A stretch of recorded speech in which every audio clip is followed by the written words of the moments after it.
Still actively engaged with modern dance despite being in her late 90s, Shona Dunlop McTavish is seen here watching a Chinese dance troupe at the Dunedin Public Art Gallery in March this year.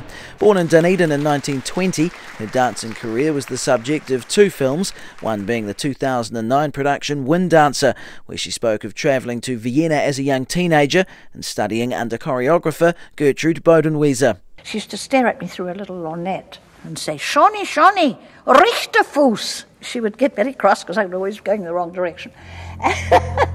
But many of the dancers were Jewish, so to escape Nazi persecution, they left Europe to tour South America, where they were adored by the public. Everywhere you went, they flung orchids at you. It was a wonderful time. You felt great, suddenly you were tremendous. And there would be queues of young men outside the theatre waiting to take us to supper every night. While living in Australia, she fell in love and married missionary the Reverend John McTavish and followed him to China. It all came together through his big heart and his love of humanity and his caring for those who were not getting a fair share of life and his readiness to fight for them no matter what.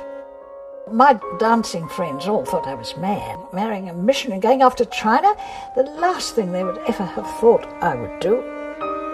They were later reposted to South Africa, where she stood up against apartheid. The situation was appalling.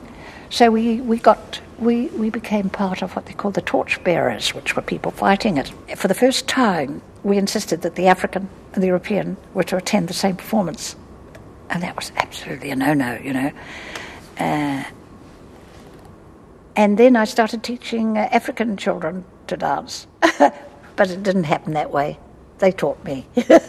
Her husband died prematurely in 1956 and she returned with her two young children to Dunedin, where she eventually established the Dunedin Dance Theatre in 1963.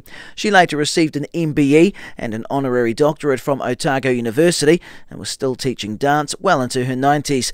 A public service will be held at Knox Church next Tuesday at 1 p.m, and Channel 39 will screen the hour-long documentary of her life on Tuesday night. In Dunedin, the South Today.